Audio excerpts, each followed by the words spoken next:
ఈ dreams డికోడింగ్లో 5 stages ఉన్నాయి. First one వచ్చేసి ఆస్ట్రల్ ఎక్స్పీరియన్స్. అంటే మనం గాల్లో తేలుతున్నట్టు, ఎగిరిపోతున్నట్టు, లేదంటే పడిపోతున్నట్టు, ఎక్కడెక్కడో తిరుగుతున్నట్టు, లేదంటే మన సూక్ష్మ శరీరం ప్రయాణం చేయడము, పైనుండి పడిపోవడము, లేదంటే రకరకాల జంతువులను మనం అక్కడ చూడడము, అలా విచిత్రంగా మనం అన్నీ ఎక్స్పీరియన్స్ అవుతూ ఉంటాము. మనము నిద్రపోయిన తర్వాత కలలో మనకి అనేక రకాల ఎక్స్పీరియన్స్ మనం పొందుతూ ఉంటాము. అంటే ఇల్లులు అంతా తిరిగిపోయినట్టు, లేదంటే మనం కొన్ని మూవీస్లో చూస్తాము, అంత గందరగోళంగా ఉంటుంది. అదేంటంటే ఒక ఎక్స్పీరియన్స్. హాస్టల్ వాళ్ళలో మనము రకరకాల ఇల్లులను చూస్తాము, మనుషులను చూస్తాము. అక్కడ ఏంటంటే అక్కడ మెసేజ్ మాత్రమే తీసుకోవాలి. అంటే మాస్టర్స్ మనకి మెసేజ్ చూపిస్తూ ఉంటారు, అంటే మన లైఫ్కి సంబంధించింది అవి చూపిస్తూ ఉంటారు. ఇంకోటి ఏంటంటే అక్కడ మన ఇంట్లో వాళ్ళు ఎవరైనా చనిపోయిన వాళ్ళు ఉంటే మనకు హాస్టల్ వాళ్ళు కనిపిస్తారు. అంటే తాతయ్య కానీ, నానమ్మ కానీ, నాన్న కానీ, ఇంకెవరైనా మరణించిన వాళ్ళు ఉంటే వాళ్ళని చూస్తాము, లేదంటే దైవాన్ని దర్శిస్తాము. ఇలా రకరకాలుగా మనము ఎక్స్పీరియన్స్ పొందుతూ ఉంటాము. వాటిలో నుంచి మన జీవితానికి సంబంధించింది ఏదైనా మెసేజ్లు మాస్టర్స్ చూపిస్తే మాత్రము అది తీసుకోవాలి. ఇంకొకటి ఏంటంటే అక్కడ మనం ఏమనుకుంటామంటే బంధంలో ఉండిపోతాం. నా ఇల్లు, నా పిల్లలు, నా వస్తువులు అని చెప్పి మనం అనుకుంటాము. అక్కడ ఏం చూపిస్తారంటే ఇదంతా అంటే ఇది ఒకటే జీవితం కాదు, ఎన్నో జీవితాలు ఉన్నాయి నీకు. ఇది ఒక్క లోకమే, భూమి మండలమే కాదు, ఎన్నో లోకాలు ఉన్నాయి, ఎన్నో ఉన్నతమైన లోకాలు ఉన్నాయి. నువ్వు అనుకుంటున్నది ఒకటే కాదు. అంటే ఈ విశ్వమంతా నేనే ఉన్నా, అందరిలో నేనే ఉన్నా అనేది మనకి అక్కడ మెసేజ్ మాస్టర్స్ ఇస్తారు. అంటే మనం ఏమనుకుంటామంటే ఇప్పుడు ఉన్న ఒక జీవితమే మనది అనుకుంటాం, కానీ ఎన్నో జీవితాలు ఉన్నాయి. ఏంటంటే ఆ బంధంలో పడిపోకుండా, అంటే మనం ఇక్కడ పడుకున్నాం అనుకోండి, అక్కడ నిద్ర లేస్తాము, అక్కడ నిద్రపోతే ఇక్కడ లేస్తాము. అంటే మనకి ఇక్కడ పడుకున్నప్పుడు అక్కడ ఒక జీవితం ఉంటుంది, అక్కడ పడుకున్నప్పుడు ఇక్కడ నిద్రలేస్తే మనకి ఇక్కడ ఒక జీవితం ఉంటుంది. అంటే అది ఎందుకు చూపిస్తారు అంటే ఇక్కడ మనం కలలో కనిపించింది ఏమనుకుంటామంటే పట్టించుకోము, లైట్ తీసుకుంటాము. అలాగే మనం పైన నిద్రపోయినప్పుడు ఈ భూమి మీద జరిగిన ఇది అంతా కూడా ఒక కలలాగా తీసుకోవాలి, కానీ సీరియస్గా ఏది తీసుకోవద్దు అనేది మాస్టర్స్ మనకు చూపిస్తారు. రెండో పాయింట్ వచ్చేసి హాస్టల్ ఇన్ఫర్మేషన్. హాస్టల్ ఇన్ఫర్మేషన్ అంటే మనకి ఇది చాలా కీలకమైనది. అనారోగ్యంగా కానీ, శారీరకంగా కానీ, మానసికంగా కానీ, అనారోగ్యంగా కానీ, ఆర్థికంగా సమస్యతో కానీ, ఇలా రకరకాలుగా మన జీవితంలో ఉంటాయి. పెళ్ళి కాకపోవడం కానీ, పిల్లలు పుట్టకపోవడం కానీ, ఇలాంటివి సమస్యలతో మనము జీవితంలో పోరాటం చేస్తూ ఉంటాము. వీటినన్నిటినీ మనము గమనించుకోవాలి. మన జీవితంలో ఏ సమస్య వచ్చినా కూడా దానికి రిలేటెడ్గా ఏదైనా సమస్య వస్తుంది అంటే దానికి ముందు 10 రోజుల ముందే మనకి చూపిస్తుంది. ఆ హాస్టల్ వరల్డ్లో నుంచి మెసేజ్లు మనకు వస్తాయి. అంటే ఈ సమస్య నీకు రాబోతుంది అని చూపిస్తారు. ధ్యానంలో ఉన్న వాళ్ళకి చూపిస్తారు, ధ్యానంలో లేని వాళ్ళకు కూడా చూపిస్తారు. ధ్యానంలో ఉన్న వాళ్ళు ఏంటంటే అర్థం చేసుకొని దాన్ని సరి చేసుకుంటారు. ధ్యానం లేని వాళ్ళని ఎలా ఉంటారంటే ఇదేదో పీడకల, నాకెందుకు వచ్చిందిలే అని పట్టించుకోరు. అలా రకరకాలుగా మనకి పైనుంచి హాస్టల్ వరల్డ్ నుంచి మనకు మెసేజ్లు వస్తాయి. ఎలా అంటే ఇప్పుడు ఒక కారు యాక్సిడెంట్ అయ్యిందనుకోండి, మనము బెడ్ మీద ఉన్నామనుకోండి, ఆ యాక్సిడెంట్ ముందే మనకి 10 రోజుల ముందే మనకి ఏదో కలలో 2-3 సార్లు కనిపిస్తుంది. ఎలా అంటే యాక్సిడెంట్ అయినట్టు, ఏదో దెబ్బలు తగిలినట్టు మనకు కనిపిస్తే మనం పట్టించుకోము. ఆ ధ్యానం చేయని వాళ్ళు ఏం చేస్తారంటే పట్టించుకోరు, నాకెందుకు వచ్చింది ఈ పీడ కళ అని అనుకుంటారు, కానీ లైట్ తీసుకుంటారు. కానీ మనం ధ్యానంలో ఉన్న వాళ్ళు ఏం చేస్తారంటే అది అర్థం చేసుకొని నాకెందుకు ఇది వచ్చింది, నేను ఏదో చేస్తేనే కదా నాకు ఇది వచ్చింది అని చెప్పి ధ్యానంలో కూర్చొని కర్మ విపాకం చేసుకొని, కర్మ విపాకం అంటే కర్మల్ని డిజాల్వ్ చేసుకోవడము. మనకు ఆ మాస్టర్స్ చూపిస్తారు. మనము ఏదైనా కర్మలు అనుభవించవలసి వచ్చింది, అది మనం ధ్యానంలో ఉన్నాము చూసుకుంటున్నాము అంటే దానికి సంబంధించిన గత జన్మలో మన కర్మల్ని చూపిస్తారు. అలాగే ఈ యాక్సిడెంట్లో కూడా మనం ఇట్లా మంచం మీద ఉన్నాము అంటే దానికి సంబంధించిన కర్మ మనకు చూపిస్తారు. ఆ కర్మ చూపించినప్పుడు ఏంటంటే ఆ గత జన్మలో మనమే ఎవరికో యాక్సిడెంట్ చేసి పట్టించుకోకుండా వెళ్ళిపోతాం కదా, అక్కడ అది మనకి కర్మ ఉండిపోతుంది. ఈ జన్మలో మనం ఏం చేస్తామంటే అది రిటర్న్ తెచ్చుకుంటాము, ఆ కర్మ మనకు రిటర్న్ వస్తుంది. అప్పుడు మనం అర్థం చేసుకోము, నాకెందుకు వచ్చిందిలే అనుకుంటాము. అక్కడ మనం పట్టించుకోకుండా ఒక వ్యక్తిని వదిలేసాం కాబట్టి ఈ జన్మలో ఒక యాక్సిడెంట్ని మనకు వచ్చేస్తుంది. ధ్యానంలో ఉన్న వాళ్ళు చూసుకుంటే మాత్రము ఆ కర్మని డిజాల్వ్ చేసుకుంటారు. కర్మ ధ్యానం వల్ల, కర్మ విపాకం ద్వారా ఈ కర్మని డిజాల్వ్ చేసుకుంటారు. ఇలా మాస్టర్స్ పైనుంచి మనకు అన్ని ఇన్ఫర్మేషన్స్ ఇస్తూ ఉంటారు. మనం ఏంటంటే ప్రతి ఒక్క ఇన్ఫర్మేషన్ని చాలా డీప్గా చూస్తూ దాన్ని అర్థం చేసుకొని నేను ఏది ఇస్తే నాకు అదే తిరిగి వచ్చింది అన్న ఒక ఎరుకను మనం తెచ్చుకోవాలి. ఈ కర్మల్ని చూసుకున్నప్పుడు ఏంటంటే మనం ధ్యానంలో కూర్చొని ఆ భగవంతుడితోటి కర్మ ధ్యానం చేయాలి. నేను గతంలో కానీ గత జన్మలో కానీ ఏ పాపం చేశానో తెలీదు. ఒకవేళ చూసుకున్న వారికి ఆ ఆత్మకి క్షమాపణ చెప్పాలి. అంటే చేసిన తప్పు మనం కలలో చూసుకుంటాం కదా, చూసుకున్న తర్వాత ఏంటంటే గతంలో నేను చేసిన దుష్కర్మకి ప్రస్తుతం ఇప్పుడు నేను పరివర్తనతో ఉంటాను, ప్రాయశ్చిత్తం చేసుకుంటాము, పశ్చాత్తాపం చెందుతున్నాను అనే ఈ ప్రక్రియతోటి మనం కర్మ విపాకం చేసుకొని హాస్టల్ వాళ్ళ నుంచి వస్తున్న మెసేజ్లని, ఇన్ఫర్మేషన్ని మనం అర్థం చేసుకొని ఎప్పటికప్పుడు మనము ఇవి నోట్ చేసుకుంటూ ఉండాలి. ఇవి మనకు చాలా విలువైనవి. మన జీవితానికి ఎంతో అద్భుతమైన మాస్టర్స్ మనకి ఇస్తున్నారు. మన జీవితాన్ని మనం మార్చుకోవడానికి ఆ ఇన్ఫర్మేషన్ వస్తున్నాయి. అంటే ఏం జరిగినా ఆర్థికంగా కానీ, మానసికంగా కానీ, శారీరకంగా కానీ ఈ 3 రకాల సంబంధం ఉన్న వీటికి సంబంధించిన మెసేజ్లు, ఇన్ఫర్మేషన్స్ మాస్టర్స్ మనకి ఇస్తారు. వీటిని కర్మ విపాకం ద్వారా, ఈ ప్రక్రియ ద్వారా కర్మలని డిజాల్వ్ చేసుకోవచ్చు.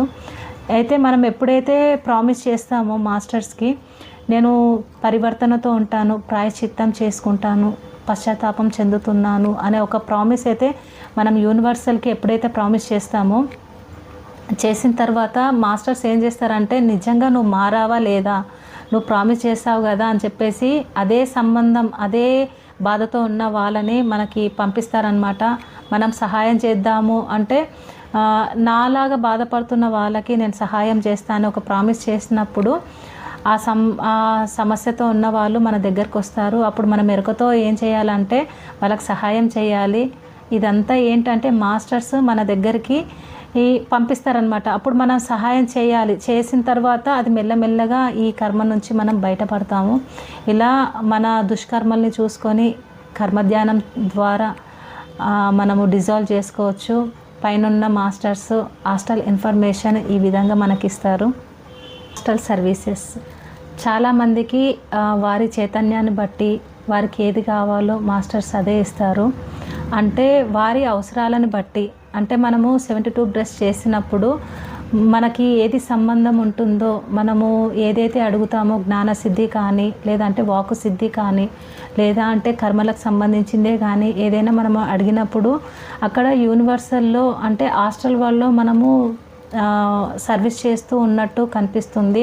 అంటే ప్రస్తుతం మనము రియలైజ్ అయిపోతాం కదా, అయిపోయినప్పుడు ఏమవుతుందంటే హాస్టల్గా ఇక్కడ ఎవరికైతే మనము వాళ్ళ తప్పుల్ని మనం ఒప్పుకొని రియలైజ్ అయిపోతామో హాస్టల్ వాళ్ళు ఏమని చూపిస్తారంటే అదే వ్యక్తి మన కళ్ళ ముందు ఉన్నప్పుడు మనం వాళ్ళతో మాట్లాడతామా లేదా, మనము వాళ్ళతో ఎలా ఉంటాము, వాళ్ళకి సర్వీస్ చేస్తామా, వాళ్ళకి ఇబ్బందిలో ఉన్నప్పుడు మనం వాళ్ళ ఎవరికో సహాయం చేస్తున్నట్టు, ఎవరినో ఎక్కడికో హాస్పిటల్కి తీసుకెళ్తున్నట్టు, వాళ్ళకి ఇంకా ఏదో మనము అంటే ఎవరైనా వ్యక్తి నీట్గా లేకపోతే మన స్నానం చేపించి వాళ్ళకి అన్నం పెడుతున్నట్టు, తినిపిస్తున్నట్టు, వాళ్ళకి దెబ్బ తగిలితే ఏదన్నా మనము సహాయం చేస్తున్నట్టు, ఇలా రకరకాలుగా మనకు కనిపిస్తుంటాయి. ఈ మనము హాస్టల్ వరల్డ్లో మనం సర్వీస్ చేస్తూ ఉంటాము. ఇక్కడ ఎప్పుడైతే మనము పరివర్తనతో ఉంటాము, ప్రాయశ్చిత్తం చేసుకుంటాము, పశ్చాత్తాపంతో ఉంటాము అన్నప్పుడు హాస్టల్గా మనకి సర్వీసెస్ ఉంటాయి అన్నమాట. అంటే మనం అక్కడ థర్డ్ పాయింట్ వచ్చేసి హాస్టల్ సర్వీసెస్. చాలామందికి వారి చైతన్యాన్ని బట్టి ఏవేవి కావాలో అవే వస్తాయి, వారి అవసరాలను బట్టి అవే వస్తాయి. అంటే ఏది అవసరమైతే దానికి సంబంధించింది మాస్టర్స్ అవి పంపిస్తారు. 72 డ్రెస్ చేసి నాకు జ్ఞానసిద్ధి కావాలి అని అడిగినప్పుడు వాళ్ళకు సంబంధించిన కళని వాళ్ళు చూపిస్తారు. అంటే అక్కడ మనము హాస్టల్ వాళ్ళలో ఏదో ధ్యానం చేసే వాళ్ళకు ఇవి ఎక్కువ కనిపిస్తాయి. అంటే హాస్టల్ వాళ్ళలో మనం ధ్యానం చెప్తున్నట్టు, ఎవరికో క్లాస్ చెప్తున్నట్టు, ఎక్కడికెక్కడికో వెళ్ళిపోయి ఎవరికో సహాయం చేస్తున్నట్టు ఇవన్నీ మనకి మనం చేసే సర్వీస్ అన్నీ మనకి కనిపిస్తాయి. అంటే ప్రస్తుతం లైఫ్లో మనము ధ్యానంలో ఎవరైనా మనల్ని హింసించిన వాళ్ళు, మనల్ని బాధ పెట్టిన వాళ్ళు మనం క్షమించేసి ఉంటాం కదా. వాళ్ళు హాస్టల్ వాళ్ళు మనకు కనిపించి వాళ్ళు ఇబ్బంది పడినప్పుడు మనం ఏది పట్టించుకోకుండా, ఏది ఆలోచించకుండా మనం వెళ్ళి వాళ్ళకి సర్వీస్ చేస్తాము. అంటే మనము హాస్టల్ వాళ్ళలో మనము వేరే వాళ్ళకి, అంటే హెల్త్ బాగాలేని వాళ్ళకి మనం ఏదో సహాయం చేస్తున్నట్టు, వాళ్ళకి అన్నం తినిపిస్తున్నట్టు, వాళ్ళకి స్నానం చేపిస్తున్నట్టు, చిన్నపిల్లలకి వాళ్ళకి స్నానం చేపిస్తున్నట్టు, వాళ్ళకి దెబ్బ తగిలిందనుకోండి వాళ్ళకి మనము ఏడ్చే వాళ్ళకి ఓదార్చడము, లేదంటే ఇంకా ఇట్లా రకరకాలుగా మనము సర్వీస్ చేస్తున్నట్టు మనకు మాస్టర్స్ చూపిస్తారు. అంటే దీంట్లో ఇంకొక రకం కూడా ఉంటుంది. అదేంటంటే అక్కడున్న మాస్టర్స్ కూడా మనకి హాస్టల్ సర్జరీ కూడా చేస్తుంటారు, హీలింగ్ కూడా చేస్తుంటారు. అది కూడా ఒక సర్వీస్ కిందకి వస్తుంది. అయితే అక్కడున్న మాస్టర్స్ హీలింగ్ కూడా చేయడం ఒక సర్వీస్ కిందకి వస్తుంది. పాయింట్ వచ్చేసి హాస్టల్ ట్రైనింగ్. ఈ డ్రీమ్స్లో ట్రైనింగ్ ఇస్తారు. అంటే నువ్వు పర్ఫెక్ట్గా ఉన్నావా లేదా అనే దానికి ట్రైనింగ్ ఇస్తారు. హాస్టల్ ట్రైనింగ్లో నీకు చాలా వరకు టాయిలెట్కి సంబంధించినదే వస్తుంది. ఇక్కడ మనం ఏంటంటే టాయిలెట్ని మలం అంటారు కదా, దాన్ని అసహించుకుంటాం, చీ అంటాము. అయితే మనము అన్నీ అంటే ఇప్పుడు మనం ఈ ధ్యానంలోకి వచ్చిన తర్వాత ఎన్లైటన్ అవ్వాలంటే అన్నిటినీ ప్రేమించాలి, అంతా ఒకటే అనేది మనము తెలుసుకోవడానికి హాస్టల్గా మనకు ట్రైనింగ్ మాస్టర్స్ ఇస్తారు. అది ఎలా అంటే నాకు ఒక ఎక్స్పీరియన్స్ అయ్యింది. నేను ఇక్కడ అసహించుకునేదాన్ని, అలాంటిది నాకు హాస్టల్గా చాలా వాష్రూమ్స్ ఉన్నాయి. నాకు వాష్రూమ్ వచ్చినప్పుడు అన్నీ నీట్గా ఉన్నాయి, కానీ ఒకటి మాత్రం బాగాలేదు. అక్కడ నేను దాన్ని చీ అనకుండా దాన్ని నేను క్లీన్ చేశాను. అలా అంటే అక్కడ అన్ని టాయిలెట్స్ ఉన్నప్పుడు నువ్వు అసహించుకుంటావా? ప్రస్తుత లైఫ్లో మనం ఏం చేస్తామంటే టాయిలెట్స్ని కానీ నీట్గా లేకపోతే వెళ్ళము, పిల్లలు టాయిలెట్కి వెళ్ళినా అసహించుకుంటాము, మలం చూసినా చీ అంటాము. అదంతా మనం పోగొట్టుకోవడానికి హాస్టల్గా మనకి ట్రైనింగ్ ఇస్తారు. నాకు ఎలా జరుగుతుందంటే అన్ని వాష్రూమ్స్ ఉంటాయి. నాకు వాష్రూమ్ వచ్చినప్పుడు నేను వెళ్ళాలంటే నేను అక్కడ అన్నీ నీట్గా ఉన్నా ఒకటి మాత్రం బాగోదు. అక్కడ నేను ఏం చేస్తానంటే నేను దాన్ని క్లీన్ చేసే నేను వెళ్ళాలి. నేను దాన్ని క్లీన్ చేయకుండా ఉండలేను. అక్కడ ఒక చీపిరి తీసుకొని నేను అంతా అక్కడ క్లీన్ చేస్తున్నాను అంటే మాస్టర్స్ అక్కడ నాకు ట్రైనింగ్ ఇస్తున్నారు. అక్కడ ఎలాంటి ట్రైనింగ్ అంటే ఒక్కొక్కసారి మనకు తెలియకుండానే మాస్టర్స్ అది చూపించినప్పుడు నా డ్రీమ్లో నేను ఏం చేస్తాను అంటే నేను ఇష్టపడి అక్కడ చేయనకుండా నేను వాష్రూమ్స్ అన్నీ క్లీన్ చేస్తాను. అదేంటంటే నాకు హాస్టల్గా ట్రైనింగ్ అనమాట. అంటే ఇది కూడా మన పదార్థమే కదా, ఈ బ్రహ్మాండంలో ఏది అసహించుకోవడానికి లేదు. అంటే మనకి ఏమైనా బ్లాక్స్ ఉన్నాయనుకోండి, ప్రస్తుతం మనం ఏదైనా వాష్రూమ్స్ కానీ మలాన్ని కానీ అసహించుకున్నాం అనుకోండి, దానిని అక్కడ మనము టాయిలెట్స్ క్లీన్ చేస్తున్నట్టు మనకు డ్రీమ్స్లో చూపిస్తారు. అదేంటంటే ట్రైనింగ్ ఇక్కడ ఏదైతే మనం అసహించుకుంటామో అక్కడ వాటిని మనం క్లీన్ చేస్తూ ఉన్నట్టు మనకి కనిపిస్తుంది. ఏదైతే మనం అసహాయాన్ని పోగొట్టుకోకపోతే మళ్ళీ వచ్చే జన్మలో కూడా మనం ఏంటంటే ఈ బ్లాక్ని క్లియర్ చేసుకోకపోతే ప్రతి జన్మ ఎత్తాల్సిందే ఆ బ్లాక్ని క్లియర్ చేసుకోవడానికి. అక్కడ మనము నెక్స్ట్ జన్మ ఏంటంటే వాష్రూమ్ క్లీన్ చేసే వారిగా మనము జన్మ తీసుకోవాలి. అలా చేసుకోకుండా ఉండాలి అంటే ఇప్పుడే రియలైజ్ అయిపోయి ఈ బ్రహ్మాండంలో అది కూడా ఒక పదార్థమే, మలం అనేది అసహించుకోకూడదు, అది కూడా మన ఒక పదార్థమనే అర్థం చేసుకోవాలి. అది చూపించడానికే మాస్టర్స్ ట్రైనింగ్ ఇస్తారు. ఇది తప్పు కాదు. ఇది 5th పాయింట్ వచ్చేసి హాస్టల్ టెస్ట్. హాస్టల్ టెస్ట్ అంటే చాలామందికి కలలో బట్టలు లేకుండా నగ్నంగా తిరుగుతున్నట్టు, కానీ అక్కడ ఏంటంటే ఎవరు మనల్ని పట్టించుకోరు, కానీ మనం మాత్రమే ఫీల్ అవుతాము. నా ఒంటి మీద బట్టలు లేవని మనం సిగ్గుపడుతూ ఉంటాము. ప్రస్తుతం మనము ఏదైనా సిగ్గుతోటి చాలా సిగ్గుతో ఉన్నామనుకోండి, మాస్టర్స్ మనకు అక్కడ టెస్ట్ అనమాట. అక్కడ మనం ఏం ఫీల్ అవ్వాలంటే నేను శరీరం కాదు, నేను మనసుని కాదు, నేను బుద్ధిని కాదు, నేను ఒక చైతన్యాన్ని, ఆ దైవ స్వరూపాన్ని, నేను ఒక ఆత్మని అనే విషయాన్ని మనం తెలుసుకోవాలి. అంటే ఈ సిగ్గుని, ఈ భయాలని మనము ఈ ప్రస్తుతం ఉన్న లైఫ్లో మనం పోగొట్టుకోకపోతే నెక్స్ట్ జన్మకి మళ్ళీ అది రిపీట్ అవుతుంది.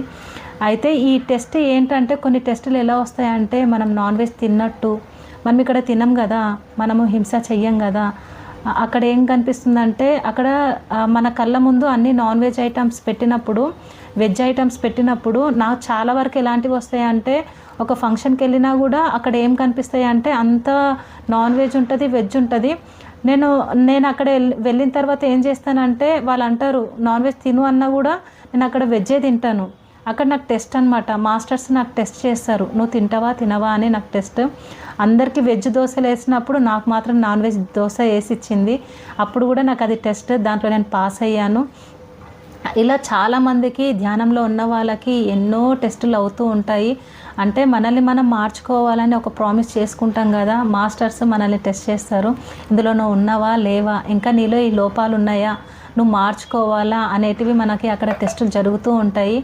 నాకు చాలా వరకు ఏంటంటే మనము ఒక ప్రామిస్ చేసినప్పుడు దాని మీద మనం నిలబడతామా లేదా, ఒక మనిషిని ఇక్కడ క్షమించినప్పుడు హాస్టల్గా ఆ వ్యక్తి ఉన్నప్పుడు మన ఆత్మ ఇంకా డెవలప్ అయిందా లేదా, ఆత్మపరంగా మనం ఎలా ఉన్నాము అనేది కూడా మాస్టర్ టెస్ట్ చేస్తారు.